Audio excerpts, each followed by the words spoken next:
I've been there before, been there before.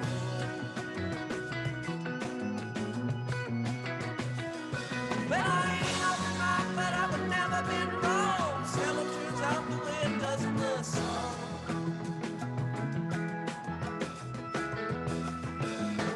Once in a while you get shown the light in the strangest of places if you look at it right.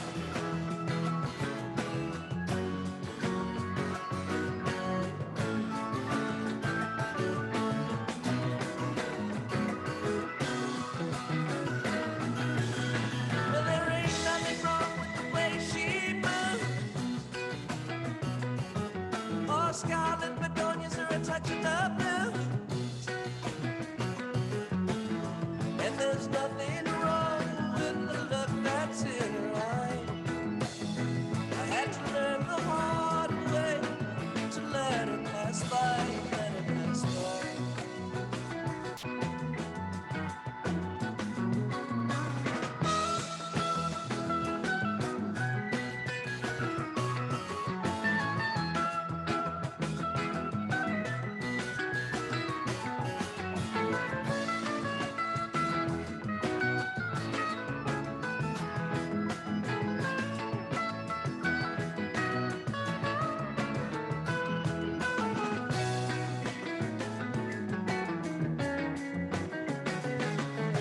The wind and the willows played tea for two. The sky was yellow and the sun was blue. Strangers stopping strangers just to shake their hand. Everybody's playing in the heart of gold band, heart of gold band.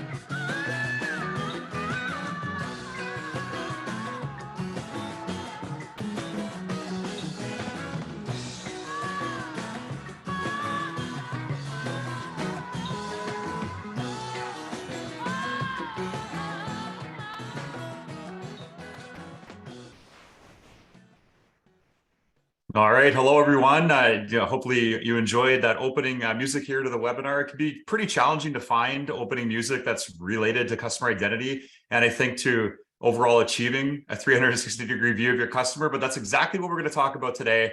So we don't need any music. I'm going to introduce the stars of the show in just a minute. But one thing I wanted to say is that even before we get into this, I think one thing on this topic is that we really believe that customer identity and access management, or CIAM, that we're going to be talking about today, can be one of the best customer experience unlocks that CMOs can activate across 2023. And today we're going to talk a little bit about why. So during the session, we're going to discuss common challenges, as well as new approaches for achieving a 360-degree view of your customers and the strategic role that identity plays in this. There's going to be some poll questions throughout today's session. We're also going to get into a bit of a hot fireside chat with our panelists. But if you do have any questions throughout the session, please put them in the Q&A, and we'll do our best to get to them. But before we get into today's content, I want to introduce myself. I'm Matt Denick. I'm the Senior Director of Product Marketing with the Okta Customer Identity Cloud, and I'm really excited to be joined by two seasoned professionals on identity and customer identity and access management, specifically from Deloitte. First, we'll say hello to Chad. Welcome, Chad. Hello. Good stuff. And Tim, why don't you say hello and introduce yourself? Sure thing. Hi, Tim Jervich here. I'm a partner responsible for our experience engineering group globally, and really heavily focused in on the connection of experience connected to identity, which is often what we're all trying to solve for, which is we want to create an awesome experience. We want to connect a user to the ecosystem of tools, products, data that we have.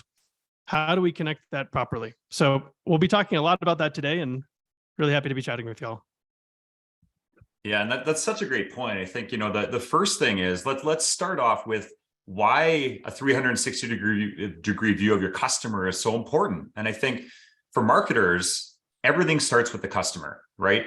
But buying preferences, buying behaviors, customer identities, they're all tied up in a lot of dirty, illegitimate data from a lot of disparate channels and platforms.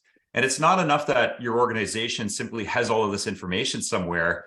It's really just about having a clear understanding of your customers' preferences and their buying behaviors.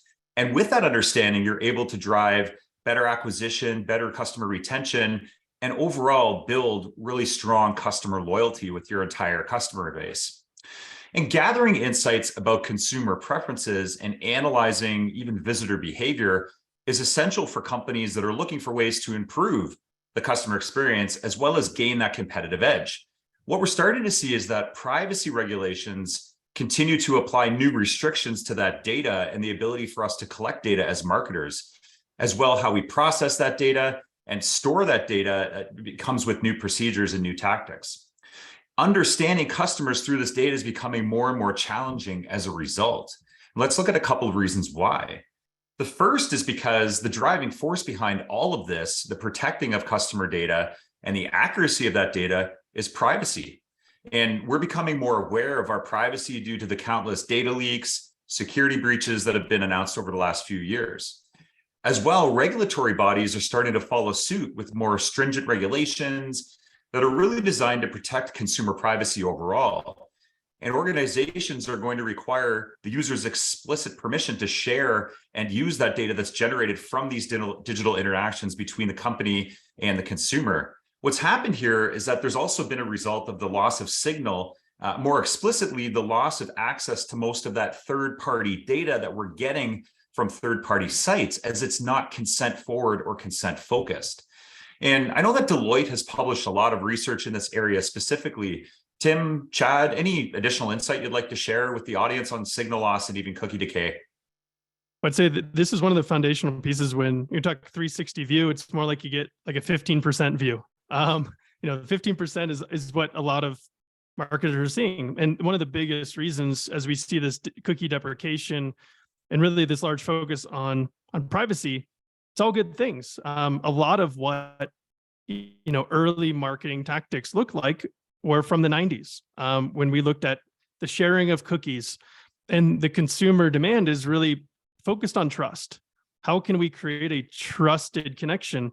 And so there was this blend of third-party identifiers that in a 360 view was always the most challenging part for any marketer to connect. Many, we're talking hundreds of third-party identifiers, some second-party identifiers, and then you had your first-party identifier of an authenticated user, a known user.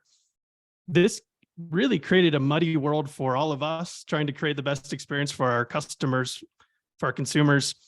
And I'd say one of the big things, and we'll certainly talk about this as we go, is it's a little bit about bringing it back, bringing that trusted pattern back, but also really simplifying the collection and the connection, because the tactics and cookies are certainly on their way out, but even in a world where privacy and consent crucially matter, and they always have, making sure that you are able to connect the dots is going to be a large focus of some of the conversation today and some of our perspectives.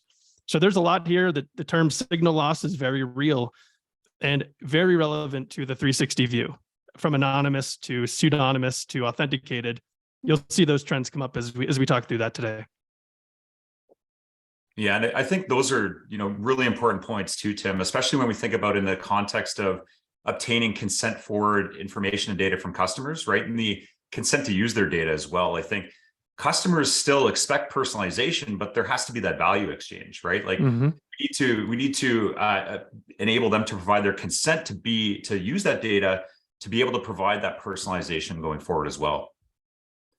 Yeah, and I think, in fact, like when we start to look at this, it's important to note that obtaining consent doesn't mean the death of personalization at all, right? Like, in fact, 71% of consumers expect personalization from your brand, from your company. Consumers are willing to pay and they're willing to provide their data in consent for it being used if there's an actual value exchange, if they're receiving value in return.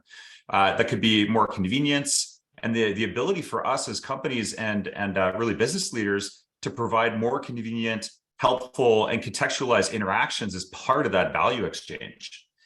Even better news for marketers, is that 78% of consumers are more likely to make a repeat purchase from companies that personalize, right? Like I know for me, shopping on Amazon, especially this time of year, they'll show me a list of things that I've ordered in the past, and also additional items that either others have bought or items they think that I might like based on the information and my purchase behavior in the past. And I'm way more likely as a result to make these purchases because they're aligned with my interests and my buying behaviors. And this all said, creating that value exchange is not easy, right? Because there's a lot of problems I think that exist with data collection today. And digital marketers now need to really depend on primarily on that first party data. As you mentioned, Tim, the third party data is becoming a lot harder, to achieve and get that information from. It's taking the idea that third party data will always exist, but it's going to become much more ephemeral. It's going to pop up, it's going to go away, and there's going to be a lot of it. Yeah. But making sure you're owning that initial collection, that initial connection is really the foundation. Yeah, I think that's a really strong foundation. And there's a few other challenges that, I think marketers are focused on as well. And the biggest challenge is really just understanding customers through data is really hard. And it's primarily driven because all of this data fragmentation that exists, right? Like if we look at this chart, just to kind of walk from left to right in sort of like a clockwise motion, 58% of marketers say that leveraging integrated customer data is a challenge, right? As more and more channels and more systems are added, more customer data is being collected and distributed across all of these silos. But even when data is aggregated with a master data management system or a customer data platform, a CDP, it can start to become really untrustworthy since these systems don't actually verify the legitimacy of that data that's actually being collected or being shown. And when we think about that in the context of the data not being verified, marketers don't know if they're able to market, if they're even marketing to a real person, right? 37% of marketers aren't sure how many contacts in their database are actually real, right? Like that's crazy.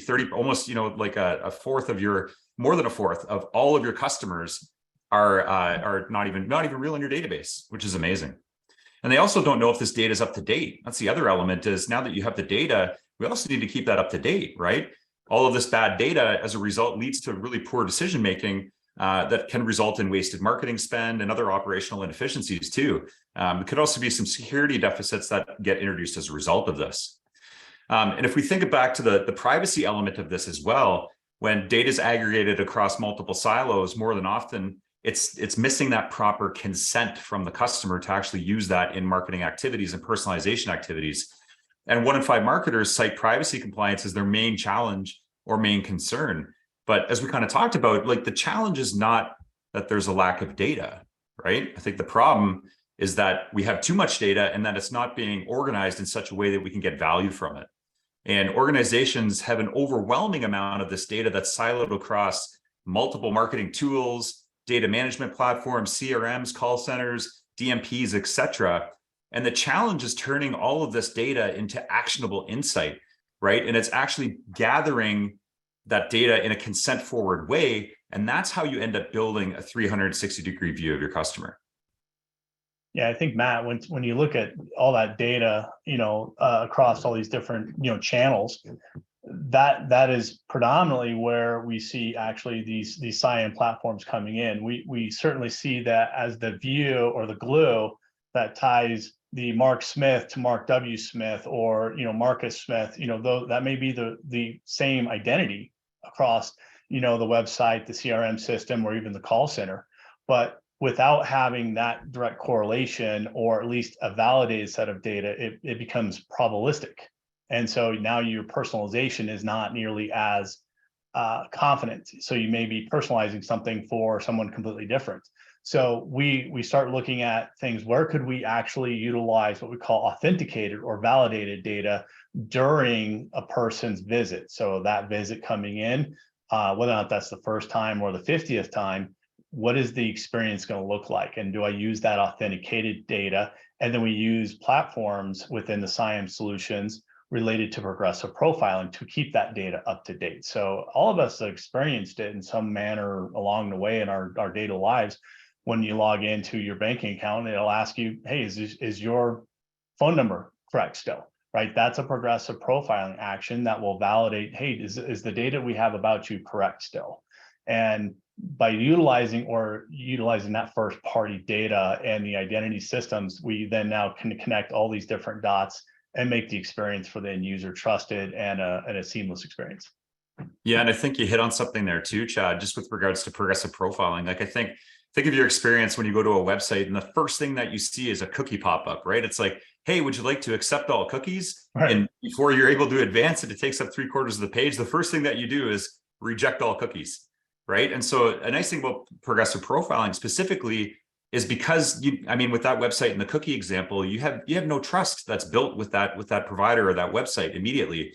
Progressive profiling kind of helps to build that trust over time with your customer by asking the questions at the right time in the phase over the life cycle of that customer as well, so that you're getting that trusted data from that customer over time. I'm much more likely to enter data that's real rather than filling out a form at login or sign up at a bunch of things, or even just accepting cookies when I don't have a relationship or I don't have that trust, that relationship built with the company. Yeah, that's exactly right.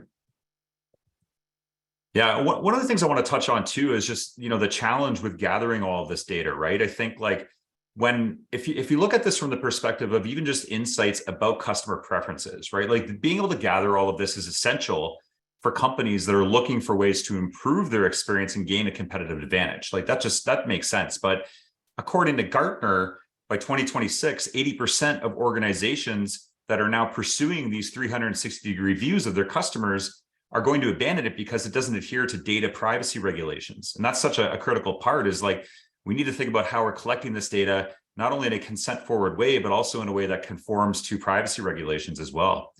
And this is something to keep an eye on too, because as privacy regulations continue to apply new restrictions to that data collection and processing and even storing, understanding customers through data is becoming more challenging as a result. And this is where I really think customer identity and access management, or CIAM, starts to really come into play as well, and can help us build these profiles in a consent forward way.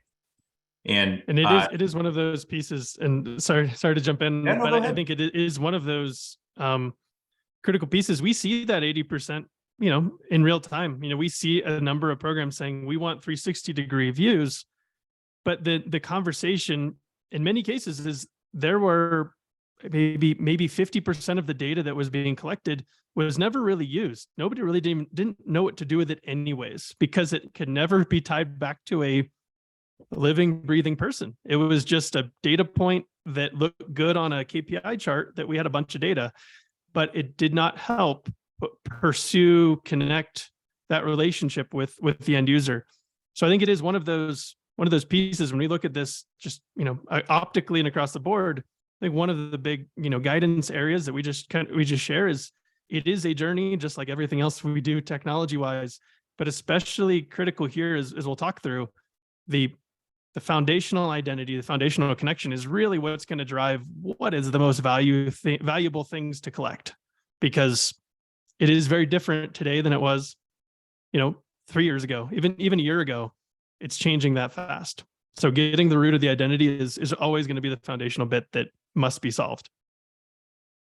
Yeah, it's such an important piece of the puzzle too, I think, is how the organization is actually leveraging customer identity, across the organization as well. So before we get into the poll question, we'll kind of talk a little around customer identity and access management, and how it can be the central point for how you give your end users access to all your digital properties, as well as how you govern, collect, and analyze, and even securely store data for your users, and how you can feed CRM systems, CDP systems as well.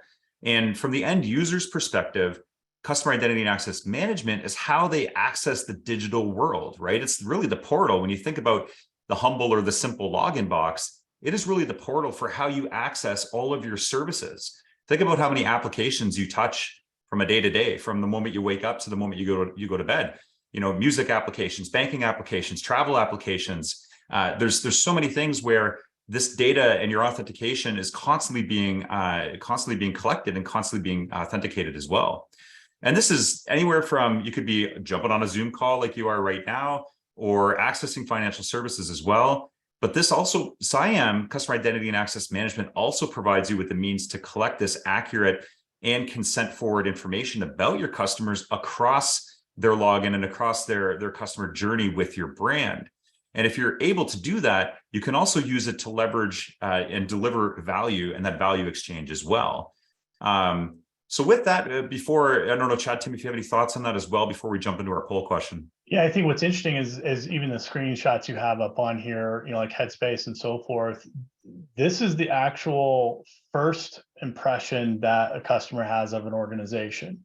And if that impression and that ability to do anything is complicated or more than 3 fields at most, customers are going to go somewhere else. And so, when you look at the different types of how we authenticate them, that's where that initial context of what is a user journey going to look like.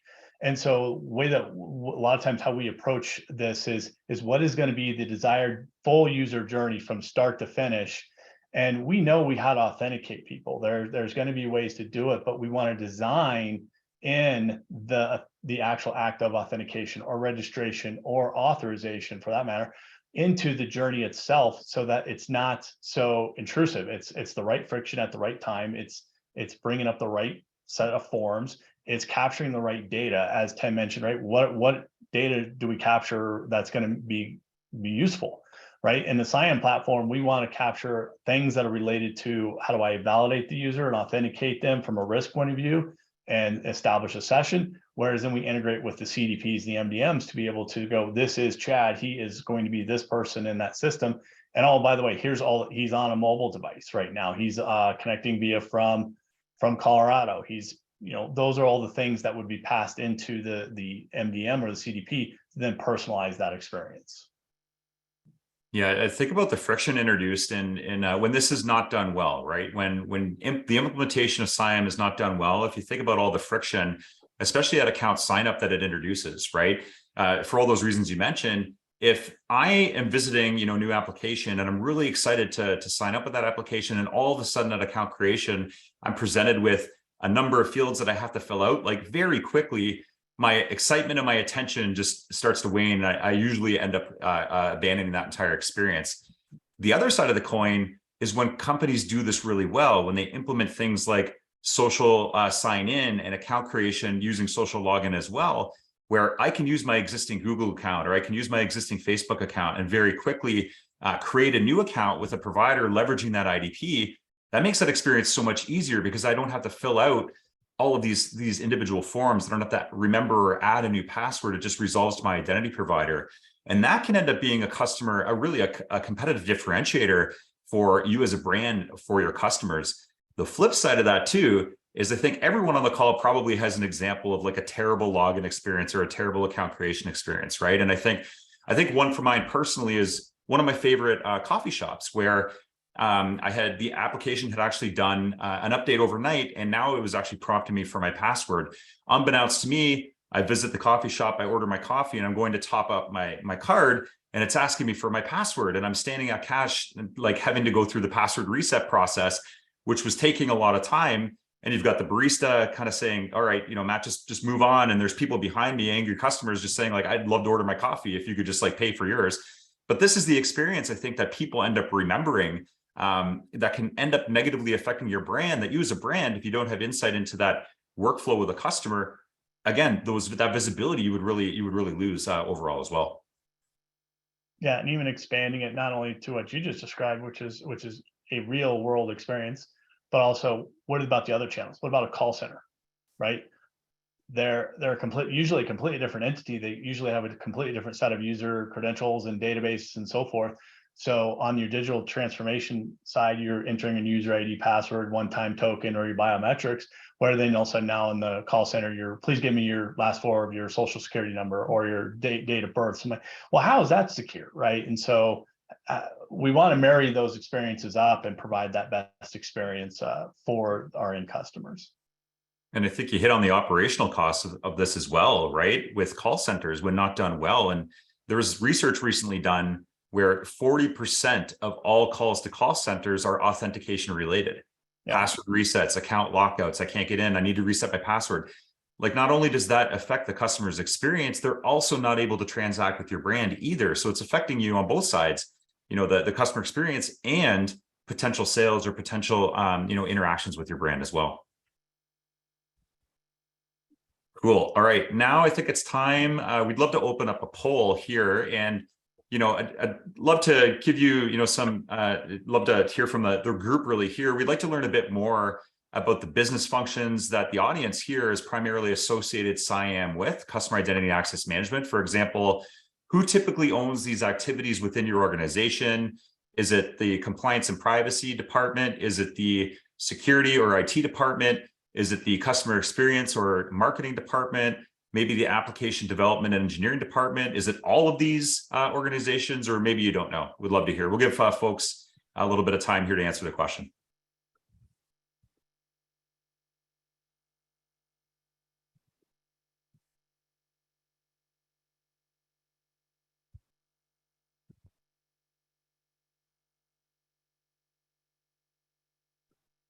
Okay, maybe just a few more seconds here. We'll see how everyone's doing.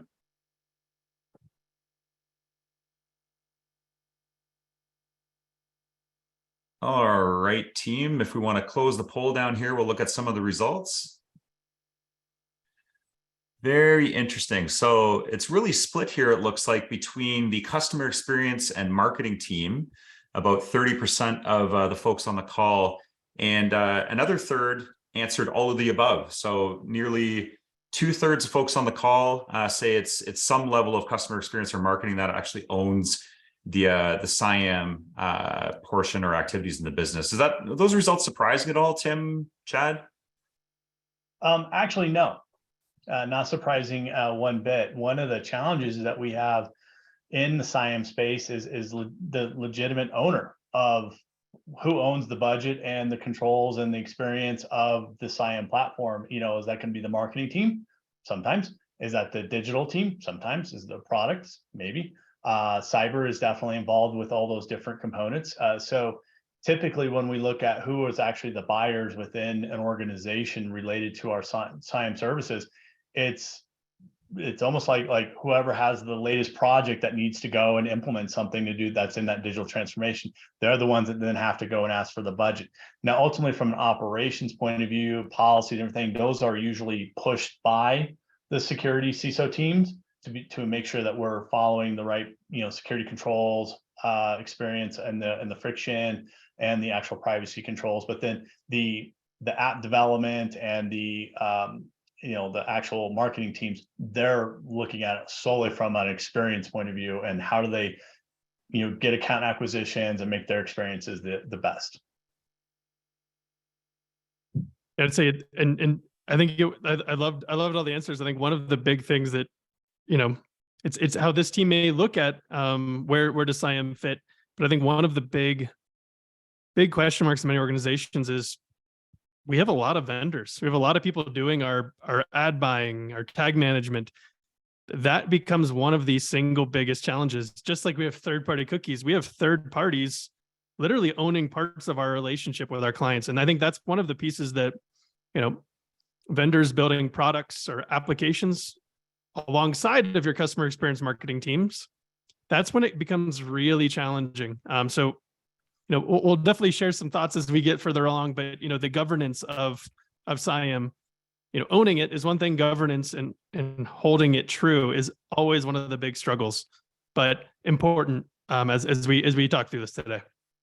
Yeah, and I was really excited to see, I think, the results of the folks who said all of the above, because I think when we think about customer identity specifically, it's really at the center of all of these business relationships inside of the organization, right? Traditionally, CIAM has been associated with compliance or security, but it pretty much impacts every single job function across the organization. And I think that's true even from the attendees that responded to all of the above. And the reason for that is because it's the central place, and it makes it easier for engineering and product and IT and security and marketing related teams to together build and orchestrate those convenient and contextualized as well as secure digital experiences, right? It really becomes a business initiative in how you deliver their services. And it's really no longer sufficient to just deliver on the requirements for any single function. Even though I think, Chad, you mentioned like it'll so often depend on the individual project that might be available. That's often how these things get funded. But customer identity actually provides benefits across the entire organization. So for the folks on the call, when you're thinking about customer identity and access management, it's really about thinking about the value that it can provide across the organization, so you can extend not only the immediate project that you have, but also the value that we can provide to those other functions as well. Great. So now that we've had a sense of what customer identity and access management is and who can benefit from it, obviously the answer is everyone across the organization, as well as how it can be used to build a 360-degree view of the customers. I'd love to have Chad and Tim, our panel of experts here from Deloitte, provide a couple of their thoughts on some very interesting questions. So the first one to put you on the spot is, what are some of the strategies companies are utilizing to achieve a 360-degree view of their customer today? And Tim, I know that earlier we talked about some of these strategies, right, of how you're seeing organizations and how they're doing this. Would love for you to share some insight there. Yeah. So, I think one of the biggest things we look at, strategies, we often could look at how do you reconcile what you do today and where should you go in the future? I think common 360, degree views of a customer today, if you're reconciling for today, we'll look at, okay, how do we connect all of these identifiers across the landscape? And hey, it's 20, it's 30, it's 150. All of this becomes a matching exercise. And as Chad mentioned, it becomes a little bit of guesswork, as much as the strategy can be. So I'd say one of the single biggest things that we're seeing a lot of brands and organizations do is sort of going back to the basics. And the basics really being around, I'm in business to serve my customer. There's a lot of other technologies in place. There's a lot of other pieces, but I'm here to serve that customer. And starting with that foundation, it becomes all about quality data in, quality experience out, because you ultimately, you own the experience, you own the touch points. There's a lot of other third-party technology, but identity really comes from your connection to your customer. So the single biggest thing is we look at that signal loss. We look at, in many cases, when we think about connecting, an authenticated user, or we're thinking about this anonymous to synonymous to authenticated user, the journey that we go through. First we look at, again, the journey construct, but incredibly important. Do we need to know everything about this consumer to authenticate them, or do we know enough based on our direct relationship with them? What is the point in which you can start a conversation and a relationship without having to go through every single step of what might be a traditional sign up and login form? There are many methods and practices, especially in different touch points. So thinking about the touch point is certainly critical. But I'd say one of the singular biggest things is, okay, what's the customer ID? And and we look at a we could put it on a whiteboard and look at it, and you could see a whole bunch of different numbers. The biggest thing is the customer ID is the relationship you own, and that almost always is in an authenticated state or a world where they provided and validated some piece of information. So when we really understand that that's the foundation, from a marketing organization, how you might look at a tag manager coming from a third party, you may start to move that more towards a first party cloud solution where you are hosting it within your cloud, doing the proper steps from a consent, privacy, CCPA, GDPR standpoint. But you also can start to say, when we do authenticate a user, we shouldn't be relying on a bunch of crazy backend systems to connect these IDs. We own this relationship. We know they're authenticated. We own the tag manager. Think of those as true connection points in the browser or in the mobile app at the time of connection. So we're really seeing a lot of companies go back to the basics on some of those areas that I covered, because it is all about, you own, in many cases, the experience. So getting the quality data in is the foundational, most important piece. And different approaches, and I'd say really just encouraging different approaches to that authentication journey to give them value in that value exchange, which I think is such a, Matt mentioned, is such a critical statement. Everything is an investment. typing in a field is an investment. Remembering a password is an investment. So using the proper controls that you can within that realm. I would just say that there's still going to be that challenge of, I'm an advertiser. How do I connect these IDs? Well, you can connect what you can control. And where you can't control it, as long as you, again, have that strong foundation, everything you start to collect from there can be temporal, can be short-term, but understanding that if you have that right foundation inside of your organization, you can go third party all day long with the proper privacy and consent, because you know that user, you've owned that relationship. So there's a lot to unpack there. I'd say many of these strategies, like I said, start with going back to the basics. And I'd certainly encourage that kind of a conversation in your organization. Yeah, I feel, even to play that back a little bit, Tim, I think like probably the underlying thing there for me when you were talking is trust, right? It's like thinking about how you can build that foundation and set up the foundation of collecting all those data points to build trust with your customer, right? And that trust can come from consent, from authentications. It can come from consent. It can come from information you've collected at progressive profiling with that customer's consent as well. But really, it all comes down to trust and building that with your customers as well. Awesome. Great. So looking at this question specifically, and the research I think that Deloitte that you've done in this area specifically, maybe Chad, how would you say that CIAM, customer identity and access management, can help enable a 360-degree view of customers? Yeah, so this is a great question, because it's the core of, I think, what most people don't fully understand around the whole thing of building a 360-degree view. On average, when you look at a customer platform in an ecosystem, there's, Tim mentioned earlier, there's at least 12, there's an average 12 different technologies that are included in there. So think about that as a point of sale, marketing, actual authentication components, actually the front end web interfaces, and on and on and on, right? And so each one of these systems has an identifier to it, right? There is a singular identity that's associated with that person. And depending on the technology, they're going to have different IDs for each one of theirs. And it's our job to make sure that all these match together. So how do we do that? So one of the ways is actually through the authentication events. So if we have the right friction, no one likes a password. Okay, so what do we do on our mobile phones every single day? We do a Face ID 75 times a day. What if there's a way that we could take the channel from the web channel and use mobile biometrics to authenticate me, and then I now just provide some different interactions? Now the data that I'm willing to submit would be email. Now I have an action authentication. Now I've done two things. I've actually done a registration. I know who that user is. I actually know the devices they're coming from. I know their locations.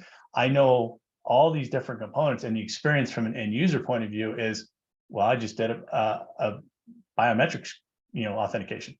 Done.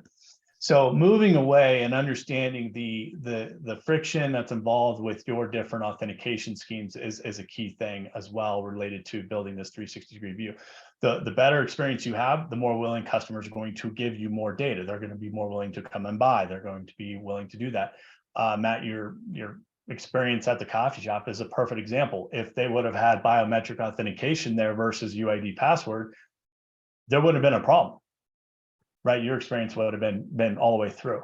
So when we look at that whole 360-degree view, right, we look at the touch points of what these systems can do. They handle high volume transactions. We then do the progressive profiling. We also look at a lot of the data points that Tim was just talking about too, around marketing. From a cyber risk point of view, we actually use a lot of those same signals to look at, well, is this a possible account takeover? Is this a possible risk? Is this a fraudulent charge? So very similar actual type of indicators that we look at from a cyber point of view. And by having that whole 360-degree view enabled by the CIAM solution, we're able to do those things and enable a better experience. And at the end of the day, your journeys, when you start at the very beginning, we want the customers to look through this whole thing. You have to design the security controls and how you want them to be integrated in at the start. It cannot be at the end, we're about to go live and go, oh, we should get security to chime in and see if the policies are right. That's going to introduce a lot of friction, and people aren't going to care for that. Yeah, and I think it's such a good point about that balance, being able to balance friction, really like being able to deliver a secure experience, but not at the expense of convenience for that user. And this is where I think about that concept a lot of times of zero trust, right? And how zero trust absolutely, right, where we're not trusting anyone, we're always verifying that user, applies absolutely in a workforce or a business to employee scenario, right? Where you're trying to grant that employee the direct access to only the systems they should be accessing, and you're not trusting them, and you're always verifying who they are. But in a customer example, in a customer identity example, zero trust applies less because it can introduce infinite amounts of friction. But the point there is to be able to introduce the right amount of friction at the right time. If I know this user and they have an active session, I'm not going to prompt them for a password or push a multi-factor challenge to them. I'm going to authenticate them. But if they try to progressively do things that acquire or involve more risk, like maybe updating their banking information or changing their password, then that's when I can introduce that point of friction to say, okay, I better verify Matt is who he says he is, because he's trying to, change his password, and that's not something that we'd be interested in doing right now. So I think that's a really good point too. One of the other things, just before we get into the next question here, I was thinking about the coffee shop example, and when you were talking, Chad, about risk and security, like I wanted nothing more than for that experience to end. So I entered a very weak password, right? I was just like, okay, weak password, we'll put it in. Like we want to get this experience over with. So now I've introduced a point of like security risk, because it's such a weak password that if that password gets exposed as part of a third-party data breach, the likelihood that my account could be pwned, or I could, even worse, could be brute forced, et cetera, or taken over, that account takeover risk increases substantially as well. So that's another risk that's introduced with, not having when you use kind of like email and password as the identifier, it's not as secure as some of the biometrics that you were talking about there as well. Yeah. And I had a similar experience this past weekend at a sandwich shop, kind of similar, where I didn't know what my password was. And I did that same forgot my password flow. I put it in a password. But then what happened was then they sent me a one-time passcode to my email address. So I had an extra step to go into my email, copy it out. And I'm on my mobile phone. People are behind me as well. Right. Having to paste that in there and then submit it. And then I was allowed to actually use my loyalty program. That was just to get to the loyalty thing, so they could scan to say that, hey, you know what, I bought a sandwich. Well, yeah, exactly. Next time I'm not going to do that. Yeah, absolutely. Yeah. And I know we've talked a lot about, ID resolution as well, right? So for example, if you've had somebody in your CRM for a bunch of years, yeah, you probably have a number of different phone numbers and emails and different information, maybe even a different address for them as well if they've moved. And knowing the email that's associated with the most recent sign in becomes particularly crucial, not just for emailing, but also for syncing with ad partners who rely on that hashed email to target them further. Tim, I'd love to hear if you have additional thoughts in this, and just what, on the question of what does having access to real-time holistic data mean for an organization, if you have additional thoughts to share. Yeah, and I think the real-time qualifier, real-time holistic is sometimes at a dispute. Holistic is often, the data warehouse thinking, and then real-time is often the, stream of consciousness, what is occurring at that moment that you want to action upon. And I think one of the biggest pieces is we talked about kind of qualitative data in, experience out.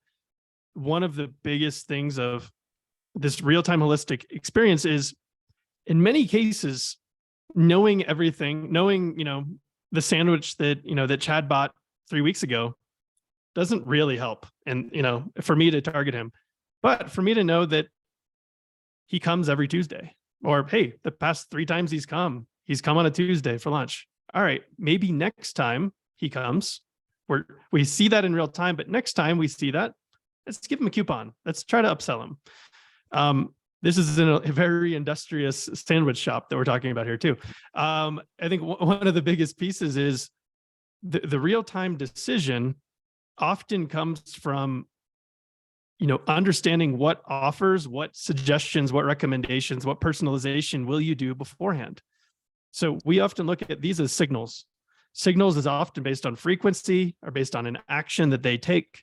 And then the next best action really ultimately comes down to the understanding that, I might do something on my web device, my mobile device, some other device, we often look at what is the intent on a certain device based on their background. That's something that can be done in the background. It could be done over a grueling number of events that I do. But we also know that there's these real-time pieces adding to a cart. I have shared or favorited something. These moments are the most critical for real-time behavior. So identifying those signals that really must be real-time, while also knowing that you can have all the traits you want in the background. The modern organizations have AI/ML, they have massive data warehouses. I think one of the biggest valuable pieces is knowing that you're not having to spend 90% of the time figuring out who this person is, but you could spend 90% of the time saying, what can we do to make this a better experience, to create a trusted relationship, to give them something of value as a valued customer. If we ship that 90/10 to a 10/90, and we are now being able to focus there, the world sort of opens up. But it all starts back to, do we know this user? Can we connect with them? And I'd say in general, when we look at partitioning out data, really focusing on what doesn't have to be real time, but when it is real time, my goodness, make sure that you know who it is, because most of these systems can be, less than a second in response time for next best offer. So embrace that approach, and you can see wonderful things happen. I think that's really great. I mean, you brought up the value exchange there as well, and that's such an important point too. And one of the benefits of having access to that real-time information is having, accurate data that you can then use to provide value in exchange for that customer's information, also provide value to them as well. Yeah, I think one other thing too, Matt, where Tim was just kind of alluding to, the cart, right? And, the actual, one of the astonishing statistics to me is that people will actually abandon a cart over 50% of the time when they get to that point, if they don't remember their credentials or don't remember how to validate themselves. So if we focus on who that identity person is, and we have enough data to say, yep, we're confident that this is the right one, and we choose the right friction level to validate that person, your measure goes up, right? So think about everyone who's like, I went out and bought, found the shirt I want, the color, the size, I go put it in the cart and I go to check out. Over 50% of them leave. So how much revenue is being left just there on that, because that experience was a poor one?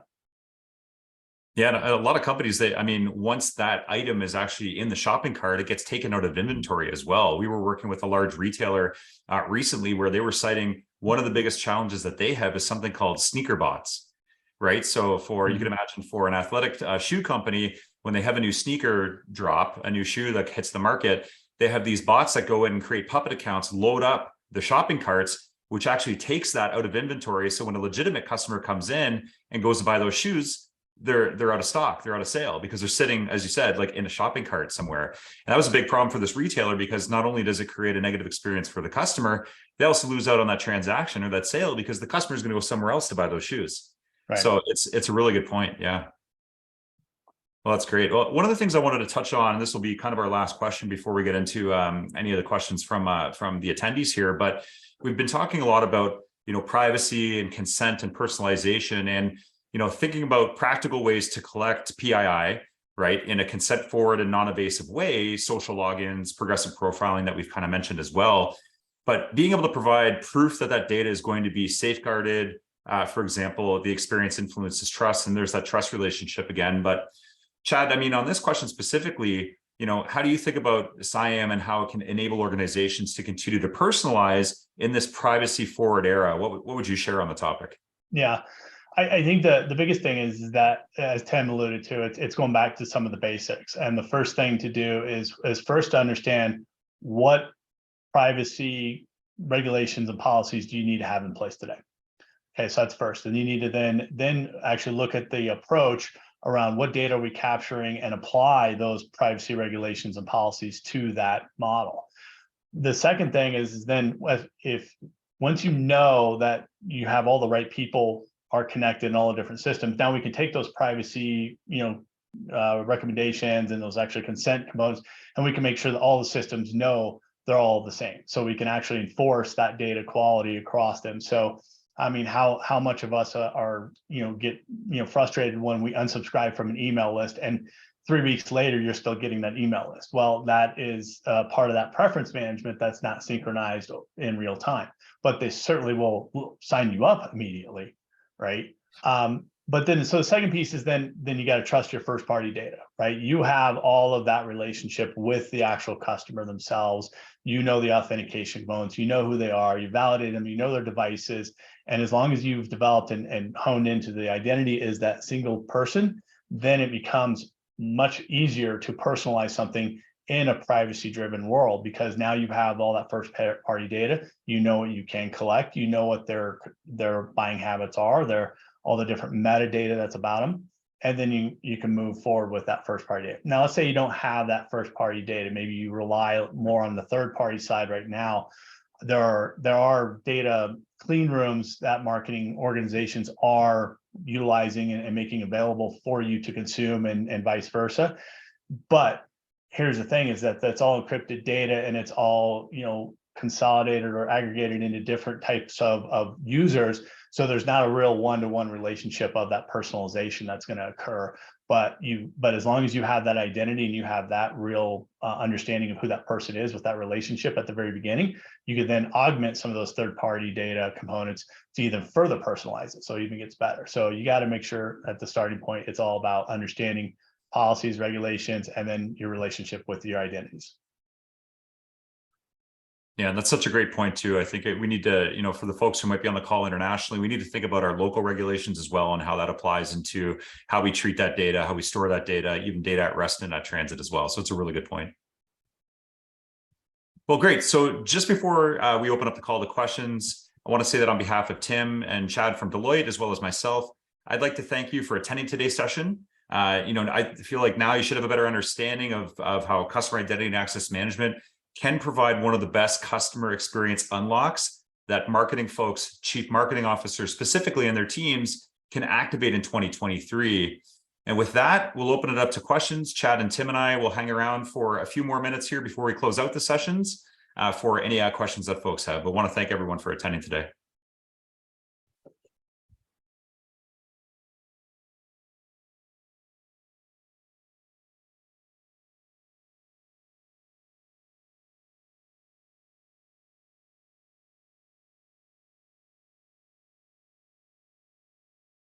Okay, at the moment, there are no open questions. I want to invite everyone who attended today, to connect with myself, with Chad, with Tim from Deloitte. Would love to carry on the conversation about CIAM and all things customer identity. Thank you so much, everybody. Please feel free to drop any last notes. Otherwise, happy to help share perspectives offline. But thank you all for the time today and the awesome attendance. Yeah, thanks, guys. Appreciate all your time attending. All right, thanks, everyone.